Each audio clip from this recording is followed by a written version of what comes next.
Hello aspirants, कैसी तैयारी चल रही है आप सबकी। Welcome to our YouTube channel Sarkari Naukri notifications. Aspirants, आपका अपने YouTube channel Sarkari Naukri notifications पर आपका स्वागत है। और एस्पिरेंट्स, आज की एक इम्पोर्टेंट अपडेट है और वो अपडेट क्या है, इस चीज़ को जानने के लिए आप वीडियो के एंड तक बने रहिए। ठीक है, जो भी एस्पिरेंट्स वीडियो पर नए हैं, चैनल पर नए हैं, तो चैनल सरकारी नौकरी नोटिफिकेशंस को सब्सक्राइब करके जरूर चलें। वीडियो अच्छी लगे तो वीडियो को लाइक करना, शेयर करना। अगर कुछ इश्यू हो, कुछ पूछना हो वीडियो के सब्जेक्ट वे के बारे में, कंटेंट के बारे में, तो आप कमेंट बॉक्स में कमेंट जरूर करना। ठीक है, तो एक बार फिर से, अगर सब चैनल सब्सक्राइब नहीं किया तो चैनल सब्सक्राइब करते हो। चलिए शुरुआत करते हैं। Aspirants Indian institute of technology Delhi IIT Delhi, और उसमें नया एडवर्टाइजमेंट आया है, नई रिक्रूटमेंट वैकेंसीज हैं। ध्यान रखना, ये डायरेक्ट रिक्रूटमेंट है, डायरेक्ट बेसिस पे ये वैकेंसीज हैं। ठीक है, अब इसमें चेक कर लेते हैं ऑफिशियल नोटिस को डिटेल में, क्या क्या वैकेंसीज हैं, क्या इसमें सिलेक्शन क्राइटेरिया है, क्या इसमें एलिजिबिलिटी कंडीशंस हैं। ठीक है, तो वन बाई वन करते हैं। और सबसे पहले इसमें दिखा रखा है पोस्ट का नाम क्या है, कौन कौन सी पोस्ट हैं और कितने नंबर ऑफ वैकेंसीज हैं। सबसे पहले इसमें जो पोस्टें हैं उनका जिक्र कर रखा है, कितनी वे हैं, कौन कौन सी पोस्टें हैं। तो सबसे पहले जैसे पोस्ट का नाम है मेडिकल ऑफिसर, स्टाफ नर्स और फिजियोथेरेपिस्ट। ये 3 पोस्टें हैं, ये हॉस्पिटल कैडर की हैं। ठीक है, बात करते हैं मेडिकल ऑफिसर की। मेडिकल ऑफिसर की टोटल 3 वैकेंसीज हैं और ये ग्रुप ए की पोस्ट है। जो 3 वैकेंसीज हैं मेडिकल ऑफिसर की, उसमें 1 for EWS category and 2 for OBC category. ठीक है, नेक्स्ट है स्टाफ नर्स। स्टाफ नर्स में ओनली 1 वैकेंसीज और that is for UR category, group B post है। उसके बाद जो नेक्स्ट है वो है फिजियोथेरेपिस्ट। फिजियोथेरेपिस्ट की 2 वैकेंसीज हैं, दोनों UR कैटेगरी के अंदर दी गई है, ग्रुप बी की पोस्ट है। पे लेवल की बात करते हैं तो मेडिकल ऑफिसर पे लेवल 10 में है, स्टाफ नर्स पे लेवल 7 में, फिजियोथेरेपिस्ट पे लेवल 6 की पोस्ट है। उसके अलावा एज लिमिट की बात करते हैं तो जो मेडिकल ऑफिसर की जो पोस्ट है उसके लिए एज लिमिट जो मैक्सिमम हो 45 ईयर्स है, स्टाफ नर्स के लिए 35 ईयर्स और फिजियोथेरेपिस्ट के लिए भी 35 ईयर्स एज लिमिट मैक्सिमम दे रखी है। ठीक है, ये हॉस्पिटल कैडर की 3 पोस्ट है, मेडिकल ऑफिसर, स्टाफ नर्स और फिजियोथेरेपिस्ट। ठीक है, उसके बाद जो नेक्स्ट है और वो है फायर ऑफिसर की पोस्ट के लिए। फायर ऑफिसर की पोस्ट करते कैडर है स्टेट एंड वर्क्स में।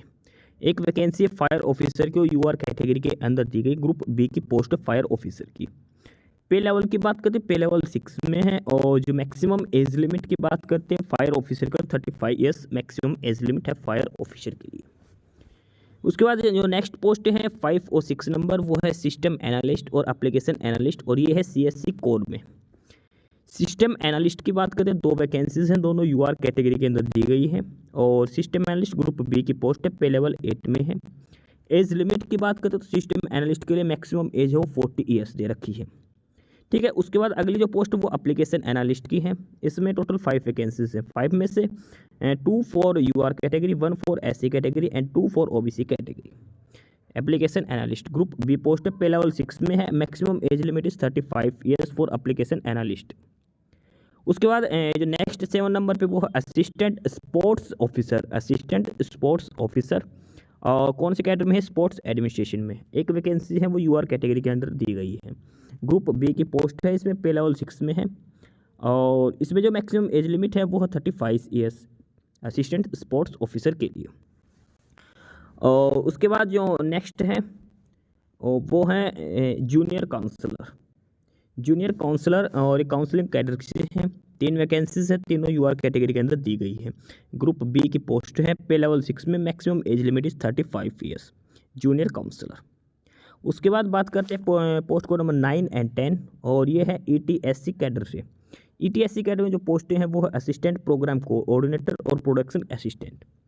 असिस्टेंट प्रोग्राम कोऑर्डिनेटर की बात करते हैं, इसमें एक वैकेंसीज है वो UR कैटेगरी के अंडर में दी गई है, ग्रुप ए की पोस्ट है, assistant programme coordinator, pay level 6 में है ये, maximum age limit is 45 years for assistant programme coordinator. उसके बाद है production assistant. Production assistant number of vacancies are 5 overall, 4 for UR category, 1 for OBC category. Group C की post है और pay level 5 में है, maximum age limit is 30 years. ठीक है, इसके बाद आगे बात करते हैं और वो है assistant care taking. Assistant care taking और हॉस्पिटैलिटी असिस्टेंट 2 पोस्टें हैं और ये दोनों है hospitality and care taking department में। असिस्टेंट केयर टेकिंग में बात करते हैं, एक वैकेंसीज हैं, 1 वैकेंसी फॉर UR कैटेगरी और ग्रुप सी की पोस्ट पे लेवल 5 में है, maximum age limit is 30 years. Next है हॉस्पिटल असिस्टेंट, और देयर आर वन वैकेंसी वो फॉर EWS कैटेगरी। एक वैकेंसी हॉस्पिटल असिस्टेंट को UR कैटेगरी में दी गई, पे लेवल 5 की है, ठीक है। ग्रुप C की पोस्ट है, maximum age limit is 30 years. इसके बाद जो लास्ट है वो है accounts and audit assistant. Accounts and audit assistant, और ये है अकाउंट्स ऑडिट डिपार्टमेंट से है। एक वैकेंसी है जो ST कैटेगरी के लिए दे रखी है, ठीक है। ग्रुप C की पोस्ट है ये, और पे लेवल 5 में है, मैक्सिमम एज लिमिट 30 ईयर्स। तो ये टोटल 13 कैटेगरीज की ये वैकेंसीज है IIT दिल्ली के अंदर, ठीक है। अलग अलग कैडर की है, अलग अलग वैकेंसी से दिखा रखी है, कैटेगरी वाइज डिस्ट्रीब्यूशन कर रखा है। इसके अलावा दिखा रखी है कौन सी पोस्ट किस पे लेवल की है और मैक्सिमम एज लिमिट क्या है, कौन से ग्रुप की पोस्ट है, ग्रुप A B C की, ठीक है। तो ये टोटल पोस्ट इन्होंने दिखा रखी है। ओवरऑल ये वैकेंसीज दिखा रखी है कैटेगरी के हिसाब से अलग अलग। टोटल जो वैकेंसीज हैं, ओवरऑल जो वैकेंसी है वो 27 IIT दिल्ली के अंदर जो रिक्रूटमेंट और 27 पोस्ट की रिक्रूटमेंट्स दी गई है, ठीक है।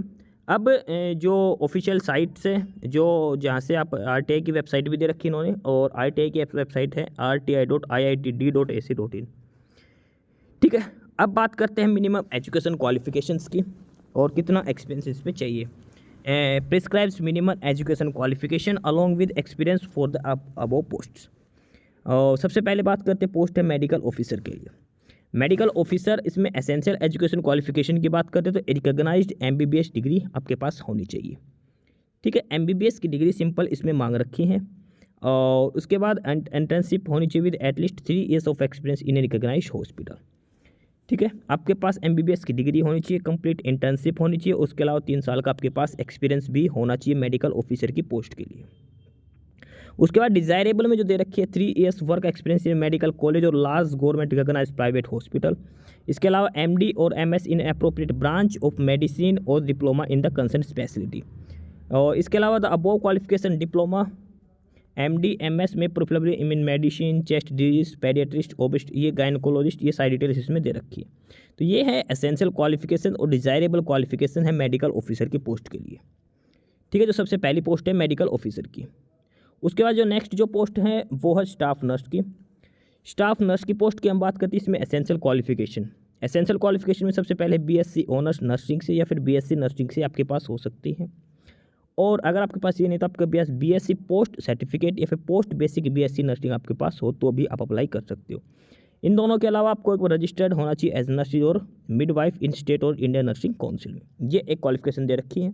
अगर आपके पास ये नहीं है तो जो 2 नंबर पे दे रखी है वो आपके पास हो सकते तो भी आप अप्लाई कर सकते हो, और वो क्या है कि diploma in general nursing midwifery from an Indian nursing council, और इसके साथ registered as nurse and midwife in state और इंडियन नर्सिंग हॉस्पिटल, और इसके अलावा 2 years एक्सपीरियंस आपके पास होना चाहिए, मिनिमम 50 बेडेड हॉस्पिटल, ठीक है। ये आपके पास अगर आपके पास डिप्लोमा है तो 2 years एक्सपीरियंस होना चाहिए, अगर आपके पास डिग्री है, ग्रेजुएशन है, तो आपको कोई एक्सपीरियंस नहीं चाहिए, बेसिकली यही है इसके अंदर। इसके बाद जो नेक्स्ट जो पोस्ट है वो है फिजियोथेरेपिस्ट। फिजियोथेरेपिस्ट की पोस्ट में बात करें तो डिग्री इन फिजियोथेरेपी होनी चाहिए आपके पास, और with at least 55% marks, minimum 3 years experience आपके पास होना चाहिए, यानी कि डिग्री होनी चाहिए फिजियोथेरेपिस्ट में और 55% मार्क्स होने चाहिए, 3 साल का आपके पास एक्सपीरियंस होना चाहिए। या फिर इसके अलावा आपके पास डिप्लोमा इन फिजियोथेरेपी या फिर फिजियो ऑक्यूपेशनल थेरेपी में हो सकता है 12th के बाद का 55% मार्क्स, और इस टाइम आपके पास अगर आपके पास डिप्लोमा तो आपके पास 5 साल का एक्सपीरियंस होना चाहिए। डिग्री है तो आपके पास 3 साल का एक्सपीरियंस होना चाहिए, अगर आपका डिप्लोमा है तो आपको 5 साल का एक्सपीरियंस होना चाहिए फिजियोथेरेपिस्ट की पोस्ट के लिए। इसके बाद जो नेक्स्ट जो पोस्ट है वो है फायर ऑफिसर। फायर ऑफिसर के लिए जो एसेंशियल क्वालिफिकेशन है उसमें बैचलर ऑफ इंजीनियरिंग यानी कि BE या BTech होनी चाहिए फायर एंड सेफ्टी में, ठीक है, 55% मार्क्स के साथ। इसके अलावा मिनिमम 5 years आपके पास एक्सपीरियंस होना चाहिए फायर सेफ्टी और fire fighting in civil defence fire service organisation या फिर PSU in the capacity of sub office और इक्विवेलेंट। ये है फायर ऑफिसर के पोस्ट के लिए एसेंशियल एजुकेशन क्वालिफिकेशंस। इसके बाद जो नेक्स्ट जो पोस्ट है वो है सिस्टम एनालिस्ट की। सिस्टम एनालिस्ट की पोस्ट के लिए जो एसेंशियल एजुकेशन क्वालिफिकेशंस की बात करते हैं, सिस्टम एनालिस्ट की पोस्ट में जो मांग रखा है MTech डिग्री होनी चाहिए आपके पास इंजीनियरिंग में, MTech होनी चाहिए इंजीनियरिंग विद 55% मार्क्स के साथ, और ओवरऑल 4 year एक्सपीरियंस आपका होना चाहिए, ठीक है। या फिर आपके पास BTech या फिर master degree in CS computer science या फिर कंप्यूटर एप्लीकेशन में होना चाहिए, ठीक है। और इसके साथ साथ आपका 6 years एक्सपीरियंस 55% मार्क्स आपके पास होने चाहिए। अगर ये भी नहीं तो आपके पास थर्ड ऑप्शन और दिया गया है, और वो है कि bachelor degree in science computer application और equivalent qualification in appropriate field with a minimum 55 marks along with 8 years experience, ठीक है, ये इसमें दे रखा सिस्टम एनालिस्ट में एमटेक हो सकते हैं, बीटेक हो सकते हैं, फिर bachelor degree in science computer science में हो सकती है। एक्सपीरियंस अलग अलग दिखा रखा है। उसके बाद नेक्स्ट जो पोस्ट है 6 नंबर पे, और वो है एप्लीकेशन एनालिस्ट के लिए।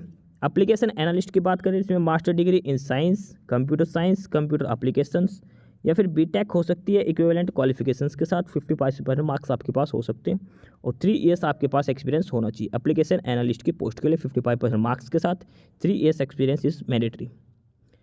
ठीक है, नेक्स्ट जो है और वो है assistant sports officer. Assistant sports officer में जो एसेंशियल क्वालिफिकेशन है उसमें आपके पास ग्रेजुएशन होनी चाहिए with bachelor in physical education, BPEd होनी चाहिए, बैचलर इन फिजिकल एजुकेशन, और इट्स इक्विवेलेंट विद 55% मार्क्स, और इसके साथ साथ आपके पास 2 साल का कोचिंग एक्सपीरियंस भी होना चाहिए असिस्टेंट स्पोर्ट्स ऑफिसर के लिए। ठीक है, इसके अलावा डिजायरेबल में मांग रखी master of physical education MPEd होनी चाहिए आपके पास, at least 1 year experience in government और यूनिवर्सिटी और college, computer course in MS word excel etcetera होना चाहिए आपके पास। ये डिजायरेबल में मांग रखी है। अगर आपके पास डिजायरेबल क्वालिफिकेशंस नहीं है तो भी आप फॉर्म अप्लाई कर सकते हैं, आप एलिजिबल हो। ठीक है, नेक्स्ट है जूनियर काउंसलर के लिए। जूनियर काउंसलर की पोस्ट के लिए जो एसेंशियल एजुकेशन क्वालिफिकेशन है, जो मिनिमम एलिजिबिलिटी क्राइटेरिया है, वो है कि आपके पास मास्टर डिग्री होनी चाहिए साइकोलॉजी के अंदर या फिर सोशल वर्क के अंदर master degree with specialisation in clinical और काउंसलिंग और फिजियोथेरेपिस्ट। ठीक है, and graduation in psychology with 55% marks, यानी कि मास्टर डिग्री के अलावा आपके पास ग्रेजुएशन होनी चाहिए साइकोलॉजी में, उसमें 55% मार्क्स होने चाहिए। एक्सपीरियंस की बात करते हैं, इसमें 5 ईयर्स एक्सपीरियंस होना चाहिए, इसमें से 1 year for clinically experience in a mental health care and 4 year experience in the post of a full time counsellor. ये आपके पास एक्सपीरियंस मांग रखा, मैंडेटरी है, 5 ईयर्स एक्सपीरियंस होना चाहिए आपके पास। डिजायरेबल में मांग रखा कि एजुकेशन कोई भी एजुकेशन इंस्टीट्यूट का होना चाहिए और एक्सीलेंट कम्युनिकेशन स्किल्स होनी चाहिए जूनियर काउंसलर्स की पोस्ट के लिए। एसेंशियल क्वालिफिकेशन मांग रखी है, उसके अलावा 5 साल का एक्सपीरियंस मैंडेटरी है, डिजायरेबल में अलग से दिखा रखी है। नेक्स्ट जो पोस्ट है वो है असिस्टेंट प्रोग्राम कोऑर्डिनेटर।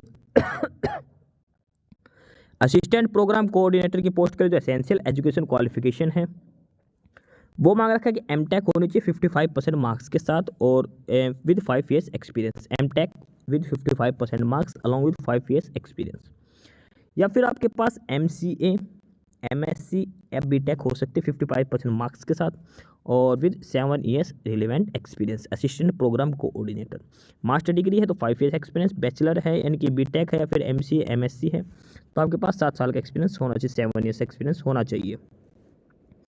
नेक्स्ट है इसमें प्रोडक्ट असिस्टेंट। प्रोडक्ट असिस्टेंट की पोस्ट के लिए जो एसेंशियल एजुकेशन क्वालिफिकेशन की बात करते हैं उसमें है कि bachelor degree in science, computer application होने चाहिए 55% मार्क्स के साथ प्रोडक्ट असिस्टेंट, या फिर आपके पास 3 ईयर्स डिप्लोमा हो सकता है रिलेवेंट फील्ड में with 55% marks along with 2 years experience. यानी कि प्रोडक्ट असिस्टेंट में बैचलर डिग्री हो सकती है साइंस में, यानी कि BSc या फिर बैचलर इन कंप्यूटर साइंस या फिर BCA हो सकते, तो आप अप्लाई कर सकते हो, सिंपल। ठीक है, इसके बाद नेक्स्ट है 11 नंबर पे असिस्टेंट केयर टेकिंग का। असिस्टेंट केयर टेकिंग के लिए एसेंशियल क्वालिफिकेशन है bachelor degree in hotel management with at least 55% marks along with 2 years experience. Assistant care taking में 2 साल का एक्सपीरियंस होना चाहिए, बैचलर डिग्री इन होटल मैनेजमेंट 55% मार्क्स के साथ होनी चाहिए। इसके अलावा जो नेक्स्ट पोस्ट है हॉस्पिटैलिटी असिस्टेंट, इसमें जो एसेंशियल क्वालिफिकेशन की बात करते हैं वो है bachelor degree in hotel management with 55% marks और साथ में साथ 1 साल का एक्सपीरियंस। हॉस्पिटैलिटी असिस्टेंट 1 साल का एक्सपीरियंस होना चाहिए, बैचलर डिग्री इन होटल मैनेजमेंट होनी चाहिए 55% मार्क्स के साथ, या फिर आपके पास मास्टर डिग्री हो सकती है बैचलर के साथ साथ और 55% मार्क्स, यानी कि अगर आपके पास मास्टर डिग्री है तो आपको एक्सपीरियंस की ज़रूरत नहीं है। लास्ट जो पोस्ट है इसमें वो है accounts and audit assistant. Accounts and audit assistant की पोस्ट के लिए सिंपल BCom मांग रखी है, फिर इक्विवेलेंट मांग रखी है 55% मार्क्स के साथ। Accounts and audit assistant simple BCom मांग रखी है 55% मार्क्स के साथ। तो ये सारी पोस्टें हैं, सभी पोस्टों के लिए एसेंशियल क्वालिफिकेशन, एक्सपीरियंस वगैरह सारी डिटेल्स दिखा रखी है।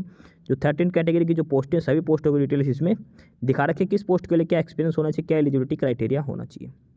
इसके अलावा जो सिस्टम एनालिस्ट की पोस्ट जो सीरियल नंबर 5 उसमें दिखा रखा किस किस में क्या क्या आपके पास डिटेल्स होनी चाहिए। सेम सीरियल नंबर 6 के लिए आपके पास दिखा रखी है एज क्वालिफिकेशंस में। ठीक है, ये बेसिक्स इसमें डिटेल्स हैं एजुकेशन क्वालिफिकेशन जो मांग रखी है। अब बात करते हैं इसमें जनरल इंस्ट्रक्शन से कैसे कि आपको फॉर्म अप्लाई करना है। फॉर्म अप्लाई करने के लिए इसमें चीज़ क्लियरली मेंशन कर रखी है, candidates are advise to use Mozilla Firefox for filling the online application form. आपको फॉर्म अप्लाई करना गूगल क्रोम में नहीं करना, मोजिला फायरबॉक्स में आपको ये फॉर्म अप्लाई करना है, ये चीज़ इन्होंने क्लियरली मेंशन कर रखी है। ठीक है, बात करते हैं अब एप्लीकेशन फ़ीस की। एप्लीकेशन फ़ीस की बात करें तो जो ग्रुप ए की जो पोस्टें हैं उनके लिए 500 रुपीज़ एप्लीकेशन फ़ीस पे करनी है।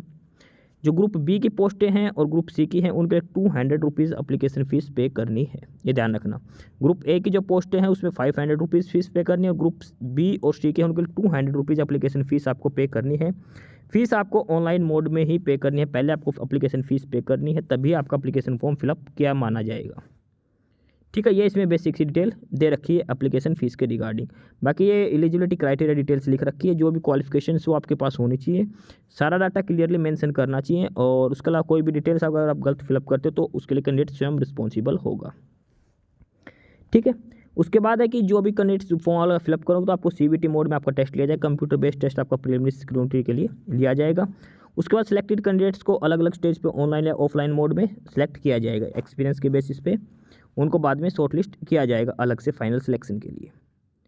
ठीक है, कोई TADA वगैरह नहीं दिया जाएगा, सिलेक्टेड कैंडिडेट्स को IIT दिल्ली के अंदर सर्व करना पड़ेगा। ठीक है, और बाकी जो रिटायरमेंट एज है मेडिकल ऑफिसर के लिए 65 ईयर्स और अदर पोस्ट के लिए 60 ईयर्स। बात करते हैं फॉर्म ऑनलाइन कब से स्टार्ट है, तो 11 मार्च से ऑनलाइन एप्लीकेशन स्टार्ट हो चुकी है और जो लास्ट डेट है वो 19 अप्रैल है। 11 मार्च से लेके आप 19 अप्रैल को शाम 5 बजे तक फॉर्म ऑनलाइन अप्लाई कर सकते हो। 11 मार्च से ऑनलाइन एप्लीकेशन स्टार्ट हो चुकी है, 19 अप्रैल इसकी लास्ट डेट है। अब फॉर्म ऑनलाइन अप्लाई कहाँ से करना, तो 2 वेबसाइट दे रखी है। पहली है ecampus.iitd.ac.in/iitdsr-0/login पे, या फिर एक सेकंड लिंक दे रखा है home.iitd.ac.in।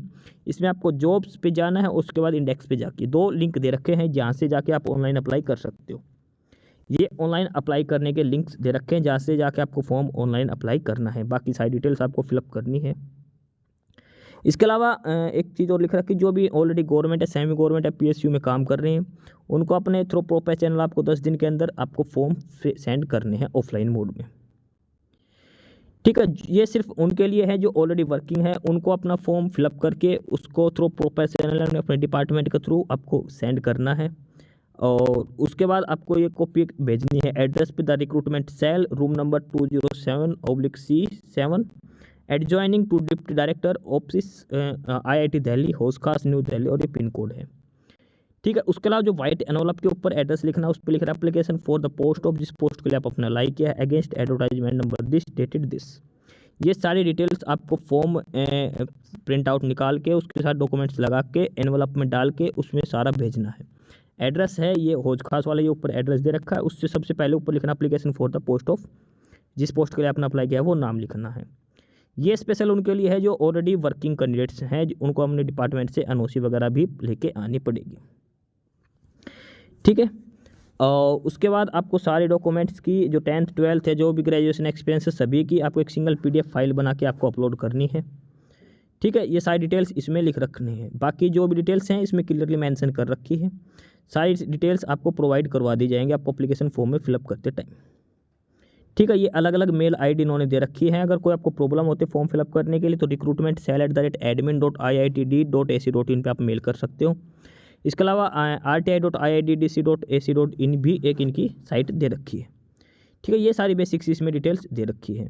तो ये है रिक्रूटमेंट नोटिस IIT दिल्ली में, अलग अलग पोस्टें, नॉन टीचिंग पोस्टें हैं ये, और जो भी कैंडिडेट्स एलिजिबल क्राइटेरिया फुलफिल करता हो फॉर्म अप्लाई कर सकता है। कुछ ग्रुप A की पोस्टें, कुछ ग्रुप B और ग्रुप C की पोस्टें। ठीक है, हर कैटेगरी। बाकी नई अपडेट, नई इन्फॉर्मेशन के लिए आप हमारे यूट्यूब चैनल सरकारी नौकरी नोटिफिकेशन सब्सक्राइब जरूर करिए, और अगर कुछ इश्यू है, कुछ पूछना हो तो आप कमेंट बॉक्स में कमेंट करके आपको जो भी इश्यू है किसी भी चीज़ के रिगार्डिंग आप कमेंट बॉक्स में कमेंट करके पूछ सकते हैं। ठीक है, चैनल को सब्सक्राइब जरूर करें, वीडियो को लाइक करें, शेयर करिए, जुड़े रहिए हमारे साथ, मिलते रहेंगे नई अपडेट्स के साथ। तब तक के लिए बाय।